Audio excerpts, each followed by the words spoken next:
जय श्री श्याम। कैसे हो श्याम भक्तों? आशा करते हैं कि बाबा श्याम जी की कृपा से आप और आपका पूरा परिवार कुशल मंगल होगा। बाबा श्याम को आप नहीं चुनते हैं, बाबा श्याम आपको चुनते हैं, ऐसा हमने सुना था। आज की ये वीडियो आपको सोचने पर मजबूर कर देगी। क्या सच में बाबा श्याम हमें चुनते हैं? आज की ये सत्य घटना शिवानी जी की है, जो मेरठ की रहने वाली हैं। शिवानी जी के पति का साइकिल का शोरूम है और उसी के ऊपर ही उनका घर है। और 1 साल पहले तक वो बाबा श्याम जी के बारे में नहीं जानती थी।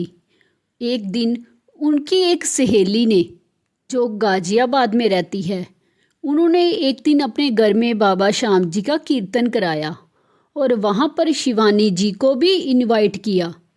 शिवानी जी उनके घर गई, उसने कीर्तन सुना। कीर्तन में भजन गायक आए हुए थे, जो कि बाबा श्याम जी के बहुत ही अच्छे अच्छे भजन गा रहे थे। शिवानी को भजन सुनकर बहुत ही आनंद आया।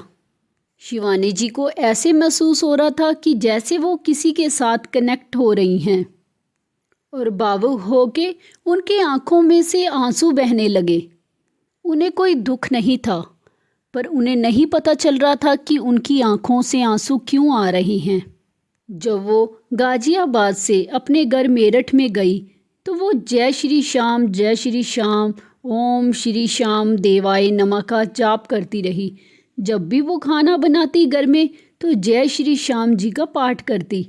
बैठते उठते हुए वो जय श्री श्याम बोलती रहती। उन्हें ऐसा महसूस होने लगा था कि जैसे उनके परिवार की रक्षा करने के लिए उनके साथ कोई है। शिवानी जी ने बताया कि एक दिन उनके पति ने अपनी शाम के समय दुकान बंदाई, यानी कि बंद करी। एक दिन उन्होंने बताया कि उनके माता पिता भी आए और जो उनकी दुकान पर काम करता था वो भी उनके साथ ही रहता था। सब लोग साथ साथ रहते थे। जब कभी वो बाहर जाते थे तो अपने बच्चों को घर पर ही छोड़कर जाते थे। एक दिन वो लोग बच्चों को घर पर छोड़कर कुछ खरीदारी के लिए गए थे। जब वो वापस आए तो उन्होंने देखा कि उनके शोरूम से धुआं निकल रहा है और उनके शोरूम में आग लग गई है और उस आग को बुझाने के लिए फायर ब्रिगेड आई हुई है। सब लोग वहाँ पर आग आग चिल्ला रहे थे और जब उन्होंने ये सारा सीन देखा तो उनको ऐसा महसूस हुआ कि जैसे उनके पैरों के नीचे से ज़मीन ही नहीं है।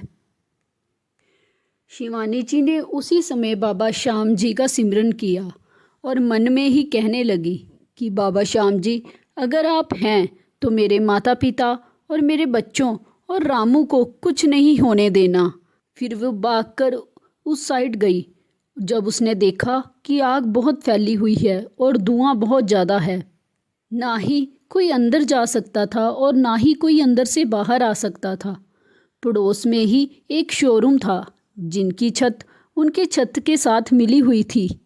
जो उस दुकान के अंकल आंटी थे वो समय सिर ही अपने घर चला जाते थे, क्योंकि उनका घर कुछ दूरी पर था। उन्हीं अंकल आंटी ने अपनी शोरूम की छत पर जाकर उनके शिवानी के बच्चों को बचाया और उनके माता पिता को भी बचाया और साथ में ही रामू को भी वहाँ से निकाल लिया। जब शोरूम का धुआं बंद हुआ, आग बंद हुई, तब देखा गया कि नुकसान ज़्यादा नहीं हुआ था, लेकिन नुकसान बहुत ज़्यादा हो भी सकता था। शिवानी कहने लगी कि मुझे पूरा विश्वास था कि बाबा श्याम कोई ज़्यादा हानि होने नहीं देंगे। बाबा श्याम ने मेरे परिवार की पूरी रक्षा की, उन्हें बचा लिया। उस दिन के बाद शिवानी का बाबा श्याम जी के ऊपर विश्वास और ज़्यादा पक्का हो गया। शिवानी का कहना है कि अगर वो अपनी सहेली के घर कीर्तन पर ना जाती तो उसे बाबा श्याम जी की महिमा का पता ना चलता। इसीलिए वो हमेशा सबको यही बोलती है कि मैंने बाबा श्याम जी को नहीं चुना है, बाबा श्याम जी ने मुझे चुना है। शिवानी जी का कहना था कि उस दिन बहुत बड़ा हादसा हो सकता था, लेकिन मेरे बाबा श्याम ने सबको बचा लिया। ये सत्य घटना शिवानी जी की है। बाबा श्याम कलयुग के देव हैं, सभी हारे हुए इंसानों के दुख तकलीफ़ों को दूर करते हैं। बाबा श्याम को अगर सच्चे मन से और पूरे विश्वास से आप जाओगे तो बाबा श्याम आपकी रक्षा ज़रूर करेंगे। अगर आपको ये सत्य घटना पसंद आई है तो वीडियो को लाइक शेयर ज़रूर करना, और चैनल पर पहली बार आए हैं तो चैनल को सब्सक्राइब ज़रूर करना, ताकि आपको बाबा श्याम जी की और सत्य घटना और बाबा श्याम जी के जो नए नए चमत्कार हो रहे हैं उन सब की जानकारी आपको टाइम टू टाइम मिलती रहे। जय श्री श्याम। बोलो हारे के सहारे की जय।